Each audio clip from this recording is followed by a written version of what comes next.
समाज पार्टीचे संस्थापक माननीय कांशीरामजी यांच्या स्मृती निमित्त व्याख्यानमालाचे आयोजन करण्यात आले आहे।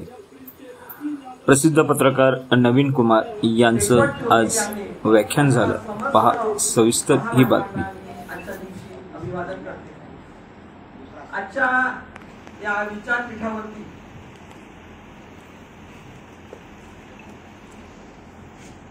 व्याख्याते म्हणून माननीय नवीन कुमार, अध्यक्ष म्हणून लागलेले माननीय अशोक सरस्वती बौद्ध आणि याचे आयोजनाच्या याच्यामधले संघटनेचे अध्यक्ष ॲडव्होकेट रत्नाकर मेश्राम सर आणि आपण समस्त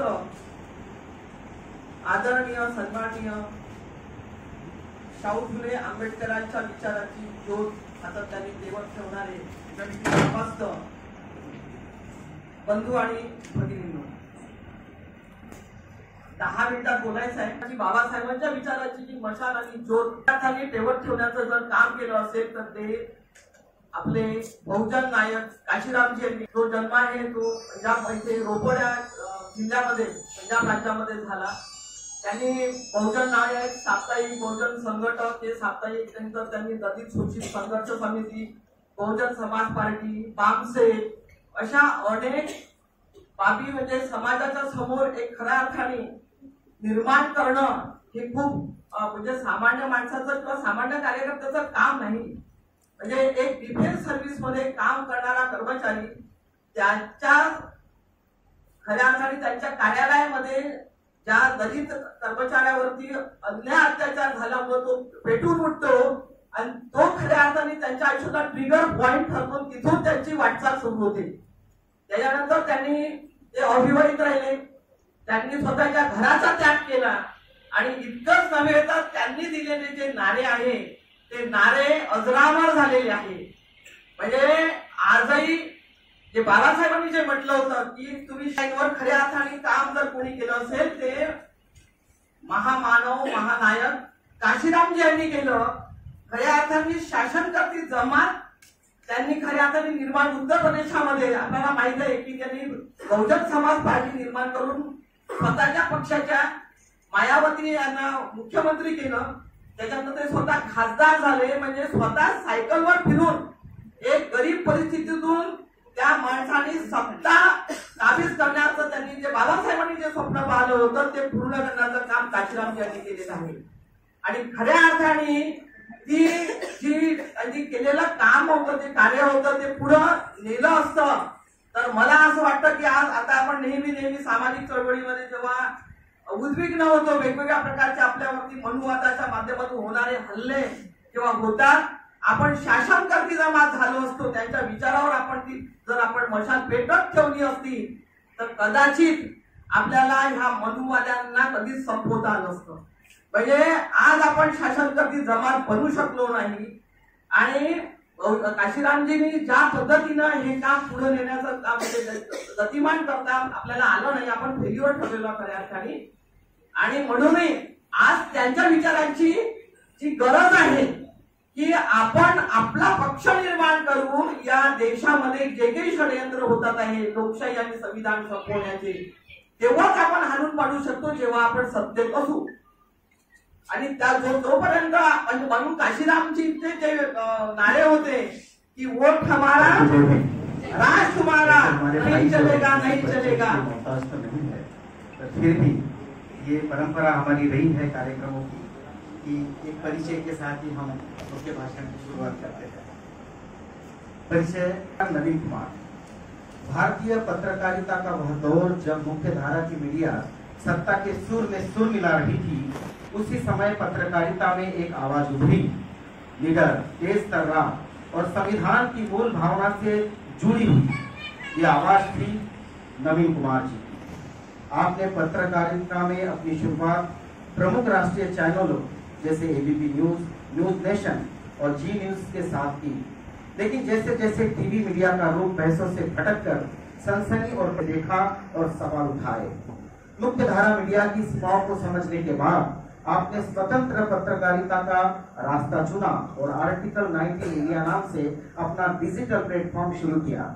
एक ऐसा मंच जो संविधान की भावना, नागरिक अधिकारों और जमीनी सच्चाई को केंद्र में रखकर पत्रकारिता करता है। आपकी पत्रकारिता की खासियत है निर्भीक प्रश्न, तथ्यों पर आधारित विश्लेषण और दलित वंचित व हाशिए पर खड़े समाज की आवाज को बुलंद करना। अक्सर सत्ता, मीडिया और समाज के उस गठजोड़ पर तीखे सवाल आप उठाते हैं जो लोकतंत्र की जड़ों को कमजोर करता है। नवीन कुमार, यह नाम आज पत्रकारिता में एक सशक्त वैकल्पिक आवाज के रूप में पहचाना जाता है। वह आवाज जो ना तो बिकती है न झुकती है, बल्कि जनता के सामने सच्चाई को बेबासी से रखती है। भारतीय मीडिया के वर्तमान परिदृश्य में जब मुख्य धारा की पत्रकारिता अक्सर सत्ताधारी शक्तियों की गूंज बन गई और जन सरोकारों से जुड़ी सच्चाइयां धीरे धीरे हाशिए पर ढकेली जा रही है, ऐसे समय में नवीन कुमार एक ऐसी आवाज बनकर उभरे हैं जो न सत्ता से डरती है न भीड़ के शोर में होती है। नवीन कुमार जी का जन्म एक सामान्य परिवार में हुआ। बचपन से ही उनके समाज को गहराई से समझने, अन्याय के खिलाफ बोलने और लोगों की वास्तविक कहानियों को सामने लाने की तीव्र उच्च शिक्षा के बाद पत्रकारिता को अपने जीवन का मार्ग चुना। हिंदी भाषा में आपकी पकड़ गहरी और संवेदनशीलता और तेज विश्लेषण क्षमता ने आपको पत्रकारिता के शुरुआती दिनों में ही पहचान दिलानी शुरू कर दी। आपका डिजिटल प्लेटफॉर्म आर्टिकल 19 इंडिया भारतीय संविधान के अनुच्छेद 19 के नाम पर जो प्रत्येक नागरिक को विचार एवं अभिव्यक्ति की स्वतंत्रता का अधिकार देती है। आर्टिकल 19 इंडिया का उद्देश्य है जमीनी मुद्दों को बिना रंग रोगन के जनता के सामने लाना, दलित, आदिवासी, पिछड़े वर्गों और वंचित समुदायों की आवाज को राष्ट्रीय विमर्श में लाना, मीडिया के दिखावटी विमर्श से अलग तथ्य आधारित विश्लेषणात्मक और संवेदनशील रिपोर्टिंग प्रस्तुत करना और संविधान, लोकतंत्र और जन अधिकारों की रक्षा में पत्रकारिता को एक सशक्त माध्यम बनाना। आपकी आलोचनाएं और विश्लेषण उन दर्शकों के बीच लोकप्रिय है जो टीवी चैनलों की बहसों से थक चुके हैं और सच्चे जमीनी पत्रकार की तलाश में है। स्वतंत्र पत्रकारिता का रास्ता आसान नहीं होता। आपको कई बार ऑनलाइन ट्रोलिंग, राजनीतिक दबाव, कानूनी नोटिस और पेशेवर बहिष्कार जैसे परिस्थितियों का सामना भी करना पड़ा, लेकिन आपने कभी भी अपने शब्दों की धार को कुंद होने नहीं दिया। आज बहुजन नायक कांशीराम जी की स्मृति में आयोजित इस व्याख्यानमाला में एक फूल गुंथने आप पधारे हैं। आपका बहुत बहुत स्वागत और आभार। भारतीय राजनीति को अपनी उपस्थिति से बार बार प्रभावित करने वाले इस जन नेता के विचारों को आज के परिप्रेक्ष्य में हम आपके समक्ष प्रकाशित करें। आपसे विनती है तो आपसे रूबरू कराते हैं हमारे भाई नवीन कुमार। यूडीआईएससी की एक रिपोर्ट, सरकारी रिपोर्ट है, सरकारी रिपोर्ट है, एक सिस्टम है unified district information system for education, Bharat सरकार। तो यूडीआईएससी प्लस की अपनी रिपोर्ट है कि 1,04,125 स्कूल ऐसे हैं पूरे भारत में जहां सिर्फ एक टीचर है। तो हमारा पूरा ध्यान जो है वो मंदिर बनाने पर है, पूजा पाठ कराने पर है, हमको प्रवचन में खींचने पर है, और स्कूलों में टीचर नहीं। स्कूल बंद, जो स्कूल है वहां टीचर मत भेजो। दलित पिछड़ा पढ़ेगा कहां से?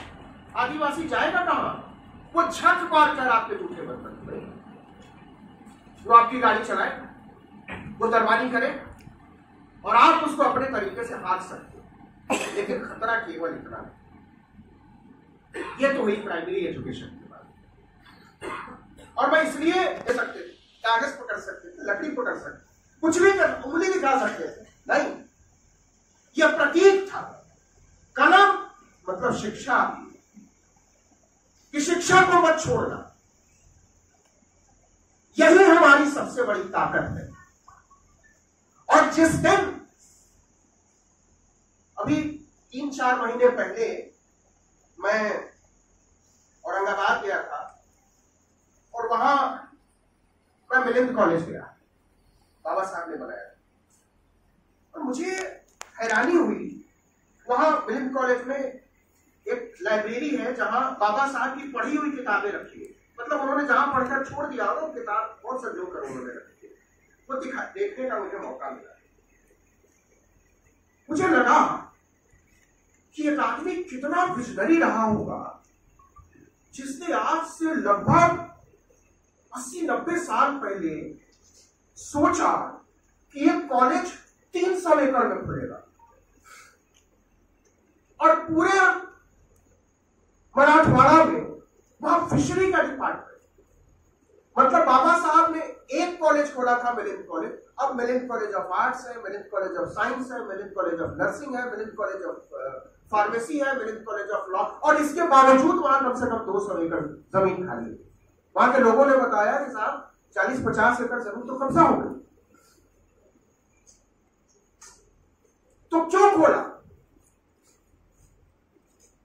कॉलेज बाबा साहब? तब जब वहां कुछ भी नहीं था। बाबा साहब के बारे में एक किस्सा जब मैं पढ़ता हूं तो मुझे लगता है कि क्या व्यक्ति रहा होगा। जब वो खाना खाने, कोई उनको खाने पर बुलाता था, आप बोल तो नहीं हो रहे जब उनको कोई खाने पर बुलाता था तो बाबा साहब किसी के घर नहीं जाते थे खाना खाने, बहुत कम। और रेस्टोरेंट वगैरह में तो क्योंकि उनके पास भीड़ लगी रहती थी ऐसे लोगों की जो खाने पर उनको ले जाना चाहते, तो बाबा साहब कहते थे कि नहीं, तुम खिलाना ही चाहते हो तो तुम पैक करा कर ले आओ, जितनी देर में मैं जाऊंगा, इंतजार करूंगा, आऊंगा, उसमें मेरा बहुत सारा समय और मेरी बहुत सारी ऊर्जा खर्च हो, उतनी देर में मैं कुछ पढ़ सकता हूं या लिख सकता हूं, तो मेरा समय बर्बाद होगा। अगर तुम मुझसे प्रेम करते हो तो यही ले आओ, मैं खा लूंगा। तो ये इसलिए किस्सा सुनाया कि आप समझे कि जिन्होंने इस देश का वैचारिक ढांचा बनाया, उनकी सोच क्या थी, वो कहां ले जाना चाहते थे देश को। वो हमको स्कूलों में, कॉलेजों में, विश्वविद्यालयों में देखना चाहते थे, और इसलिए हमको उन्हीं स्कूलों, कॉलेजों, विश्वविद्यालयों से बाहर करने की तैयारी हो रही है। आप देखिए कि एक भारत सरकार ने लिए पूरा सिस्टम छोड़ दिया गया है। इस तरीके से व्यवस्था तैयार की जा रही है कि हम सामाजिक परिवर्तन की बात तक करना बंद कर दें। और सामाजिक परिवर्तन की बात करना हम बंद करेंगे कैसे? देखिए, एक बड़ी साफ है, अक्सर लोग बात करते हैं आइडिया ऑफ इंडिया की, भारत के विचार की।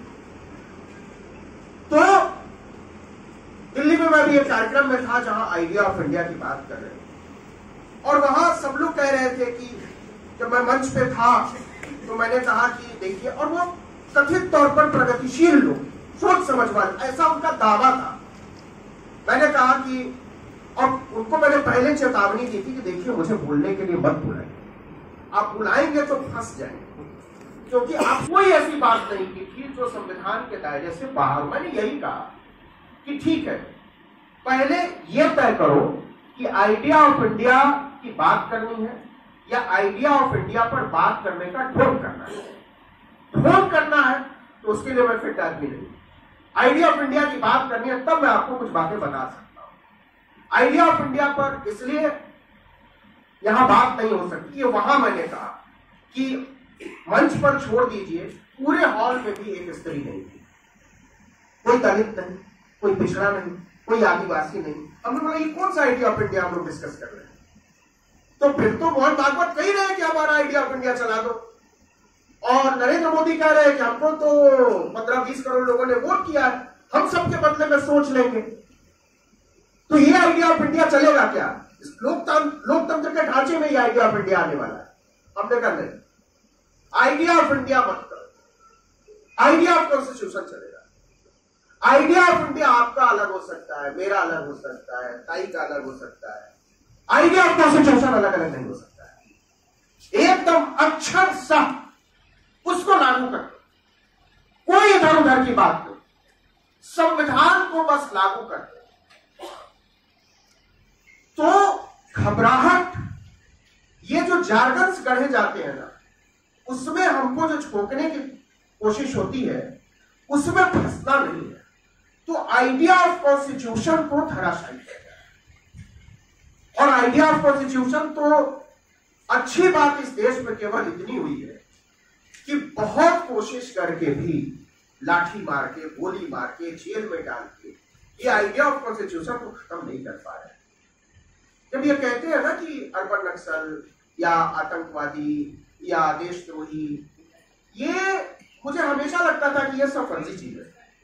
इनका निशाना ये है ही नहीं, इनका निशाना है बाबा साहब। इनको बाबा साहब को मिटाना है और बुद्ध को खत्म करना है। लेकिन ये डरते हैं, ये इतने भी साहसी नहीं है जो सीधे तौर पर कहें कि हमको संविधान खत्म करना है, बाबा साहब को खत्म करना है और बुद्ध का नाम देते। आज देखिए कि क्या आयरनी है, क्या विरोधाभास है कि आरएसएस के 100 साल पूरे होने पर जिस कार्यक्रम को प्रधानमंत्री ने संबोधित किया वो दिल्ली के अंबेडकर कन्वेंशन सेंटर में हुआ।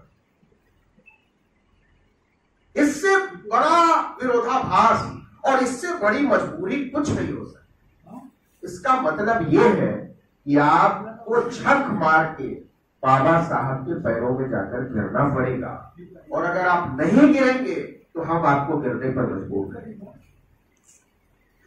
बात बड़ी साफ है, आइडिया ऑफ कॉन्स्टिट्यूशन कहां से आएगा? आइडिया ऑफ कॉन्स्टिट्यूशन मंदिर में नहीं रहता, आइडिया ऑफ कॉन्स्टिट्यूशन मस्जिद में नहीं रहता, गिरजाघर में नहीं रहता, गुरुद्वारे में नहीं रहता। आइडिया ऑफ कॉन्स्टिट्यूशन रहता है स्कूल में, कॉलेज में, यूनिवर्सिटी में, एजुकेशनल सिस्टम को। इसलिए इस देश के एजुकेशनल सिस्टम को ध्वस्त करने की तैयारी हो रही है, सस्ती पढ़ाई खत्म करने की तैयारी है।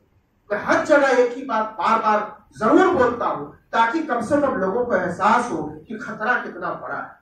और खतरा इतना बड़ा है, आप सोचिए, ये तो इंजीनियरों का हॉल है।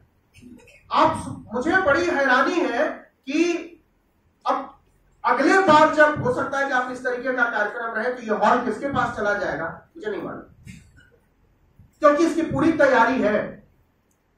और तैयारी इसलिए हो रही है कि इस तरीके के कार्यक्रम मंजूर नहीं किन लोगों को, जो लोग संविधान नहीं चाहते, जो लोग बराबरी नहीं चाहते, जो समता न्याय बंधुत्व नहीं चाहते। आप देखो कि आप एजुकेशन को खत्म कर दो, स्कूल को खत्म कर दो, कॉलेज को खत्म कर दो, कॉन्स्टिट्यूशन खत्म, कौन बात करेगा? कहां से बात आएगी? जो समाज बनाया जा रहा है और जो विचार हमारे सामने रखा जा रहा है, जहां धीरेन्द्र शास्त्री और अनिरुद्धा तो यही दिशा मिलेगी। खतरा कितना बड़ा इसको ऐसे समझिए कि पिछले 10 साल में कम से कम 90,000 स्कूल बंद हो चुके हैं। 90,000 सरकारी स्कूल बंद हो चुके हैं। उन स्कूलों में कौन से बच्चे पढ़ते हैं? किस तबके के बच्चे पढ़ते हैं? उनके माता पिता क्या करते हैं? क्या वो एजुकेशन को खरीद सकते हैं? तो जाहिर सी बात है, जिस किसी भी एजुकेशनल सिस्टम में, और यूनिवर्सिटी भी, कॉलेज भी, सब छोड़िए, जहां भी सस्ती पढ़ाई होती है, जहां भी दलित, पिछड़े, आदिवासी कम पैसे में पढ़ाई कर सकते हैं, उन तमाम एजुकेशनल इंस्टीट्यूशंस पर ताला लगाने की तैयारी हो रही है। आपने 90,000 स्कूल बंद कर दिए। आपने अलीगढ़ मुस्लिम यूनिवर्सिटी को कहा कि यहां आतंकवादी पढ़ते हैं। आपने जेएनयू को कहा कि यहां देशद्रोही पढ़ते हैं। आपने जामिया मिलिया इस्लामिया को कहा कि यहां तो मदरसे वाले पढ़ते हैं। आज वही जामिया मिलिया इस्लामिया भारत की सर्वश्रेष्ठ यूनिवर्सिटी बनी है, और यह टाइम्स रैंकिंग ने बताया। तो अगर जो मॉडल सरकार पेश कर रही है, अभी मंजूरी दी है जब सरकार ने कि विदेशी जो यूनिवर्सिटीज है वो भारत में अपने कैंपस खोल सकती है, और कौन लोग पढ़ेंगे? और अभी भी जो भारत में प्राइवेट इंस्टीट्यूट्स हैं वहां कौन लोग पढ़ते हैं? किस तबके की बात करते हैं? कहां के बच्चे पढ़ते हैं? इसका सर्वे होना चाहिए। एक छोटा सा डेटा है, और वो डेटा, हाँ, मैं इंजीनियरिंग की बात कर रहा था कि देखिए कि इस देश में 2265 सरकारी इंजीनियरिंग कॉलेज, 2265, और प्राइवेट इंजीनियरिंग कॉलेज है 6,611। ये सरकार का आंकड़ा है। कहां 2000, कहां 6,000। इसी तरीके से सरकारी मेडिकल कॉलेजेस में पढ़ते हैं 59,000 बच्चे, और प्राइवेट मेडिकल कॉलेजेस में भी पढ़ते हैं 60,000 बच्चे।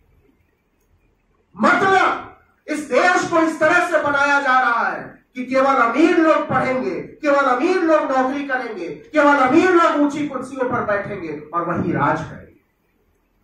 दलितों को, पिछड़ों को, आदिवासियों को न स्कूल जाने दो, न कॉलेज जाने दो, न हायर एजुकेशन सिस्टम में शामिल होने दो। आप जिंदगी भर उनसे झूठे बर्तन धुलवा सकते हैं, उनसे फोकट में हजामत करवा सकते हैं, मालिश और बेगार करा सकते हैं। इसलिए इस देश को फिर से मनु की व्यवस्था पर ले जाए जाने की तैयारी हो रही है।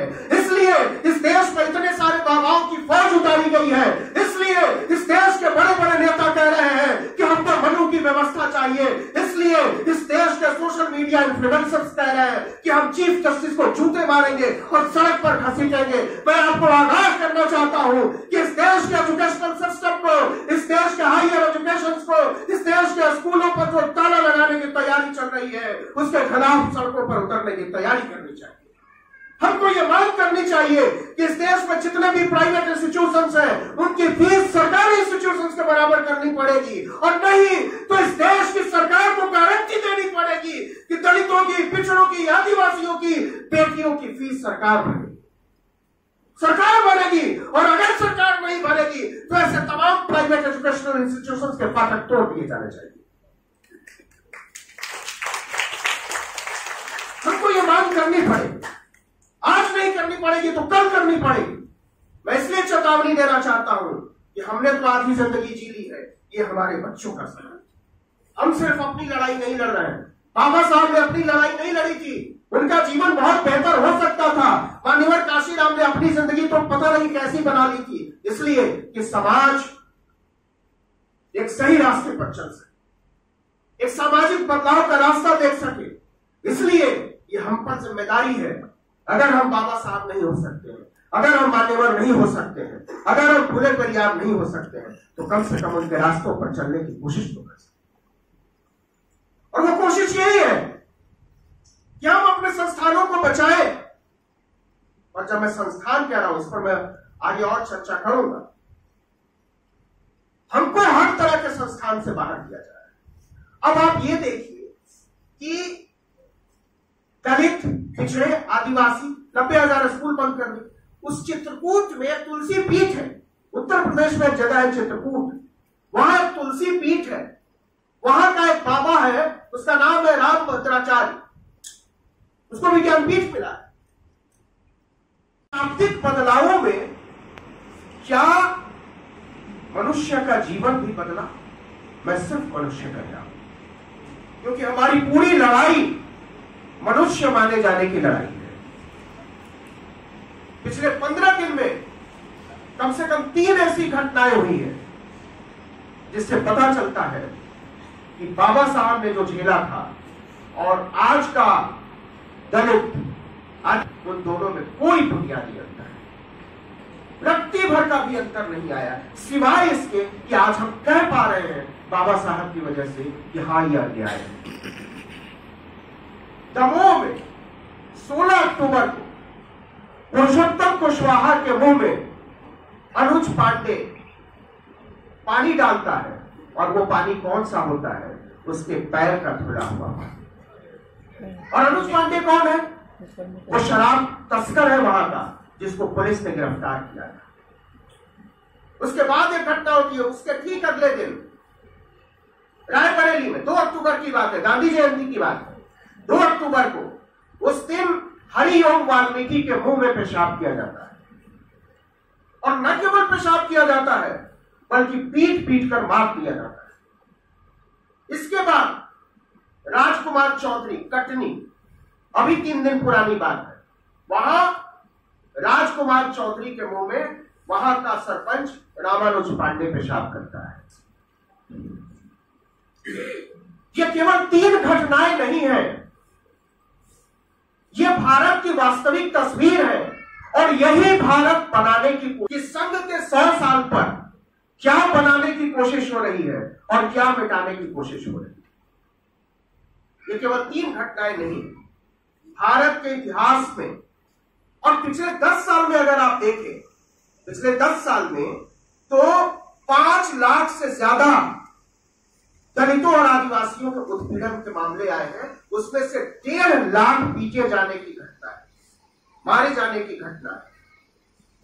और ये सरकारी रिकॉर्ड में है, एनसीआरबी का डेटा है, नेशनल क्राइम रिकॉर्ड ब्यूरो का, ये मेरा डेटा नहीं।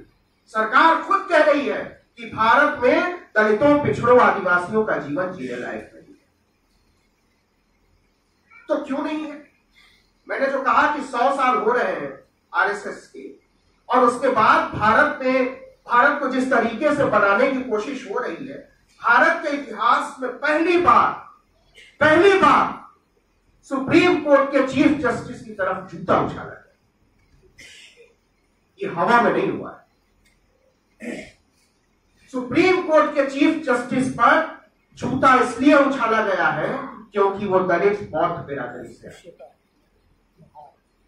और अगर वो सवर्ण होते तो ऐसा नहीं होता, और अगर ऐसा हो जाता तो ऐसा करने वाले पता नहीं कितने साल के लिए अंदर कर दिए जाए, लेकिन एक एफआईआर तक दर्ज नहीं है। और यह संदेश देने की कोशिश की जाती है कि एक सामान्य घटना है। आप दबाव समझिए भारत के चीफ जस्टिस पर कि उन्होंने कह दिया कि हमको इस पचड़े में नहीं पड़ना है, हम न्याय की कुर्सी पर बैठे हैं, ऐसी घटनाओं से हम विचलित नहीं हैं। यह मजबूरी है चीफ जस्टिस,